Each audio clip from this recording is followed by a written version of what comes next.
අපි අහමු අපේ ඉන්නවා සහෝදරයෙක් පැමිණ. හරි නම කියන්නේ ගම කොහෙද කියන්නේ කුමක් සඳහාද පැමිණියේ කියන්නේ අපි ඉස්සෙල්ලාම අපච්චි ගැන මොකද කියන්න තියෙන්නේ කියලා අහමු.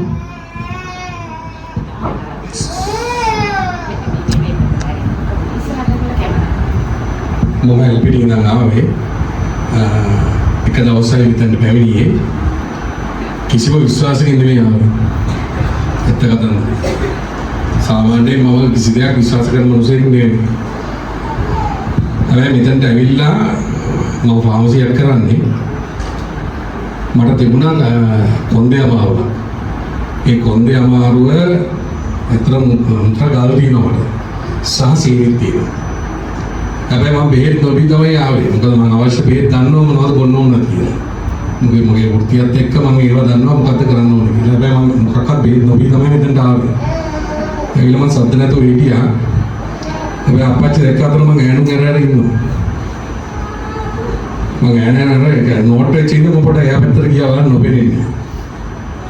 පාර එහා පැත්තට වෙලා මම හිටියා. ඉන්නකොට මේ දේශනේ ඇත්තටම මේ සෑහෙන වැදගත්. මේ දේශනේ දෙද්දී මට ආව කොන්දේ අමාරුව. කොන්දේ අමාරුව තුන්ඩිය 4ට විතර කඩලා වගේ කොන්දේ අමාරුව ආවේ. ඒතර මගේ නෝනත් ඇවිල්ලා එයාටත් අමාරු වෙලා එයාටත් එයා මෙතනින්ම තිබ්බා. මට නෝනව බලන්න ඉන්න විදියකුත් නැහැ. මොකද මට කොන්දේ අමාරුව අතිශය වැඩි. හැබැයි මම බෙහෙත් අරගෙන ඇවිල්ලා තිබුණේ නැහැ. මම එහෙමම හිටියා.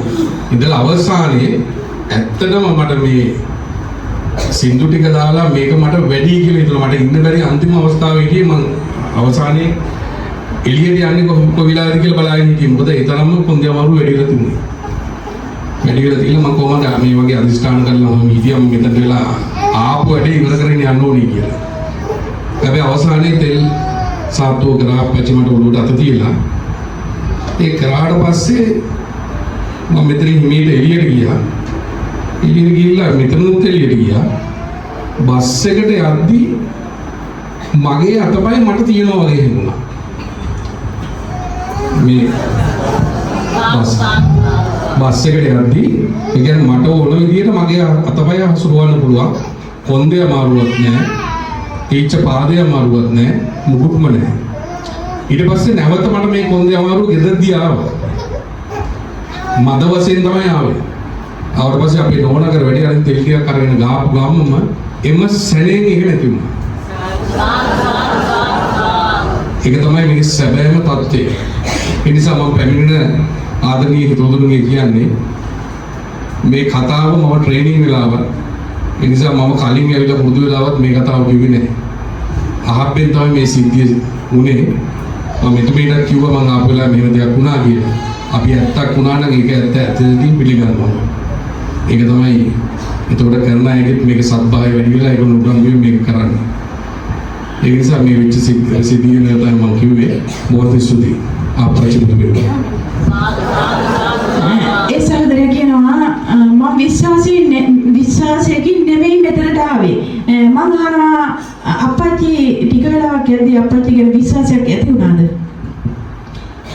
ඔව් මට සැබෑ වෙනසක් ඒ වෙලේ ඇති වුණා. මොකද ශරීර වෙනස්කම් කීපයක් ඇති වුණා. කොන්දේ අමාරුව කියන්නේ ඉන්නේ වැඩි වුණා. ඒ වෙලේ තමයි මෙතන යම් දෙයක් තියෙනවා කියලා විශ්වාස කරන්න ඕනේ. එතකොට ෆාමසියක වැඩ කරා කියනවා. එතකොට ෆාමසියෙන් තමන් දන්නා නොයෙක් ඖෂධ වර්ග ඒ වේදනානාශක තමන්ගේ වේදනානාශක පාවිච්චි කරාද මීට පෙර? ඔව් ෆාමසිය මගේ තමයි ව්‍යාපාරය කරගෙන යන්නේ.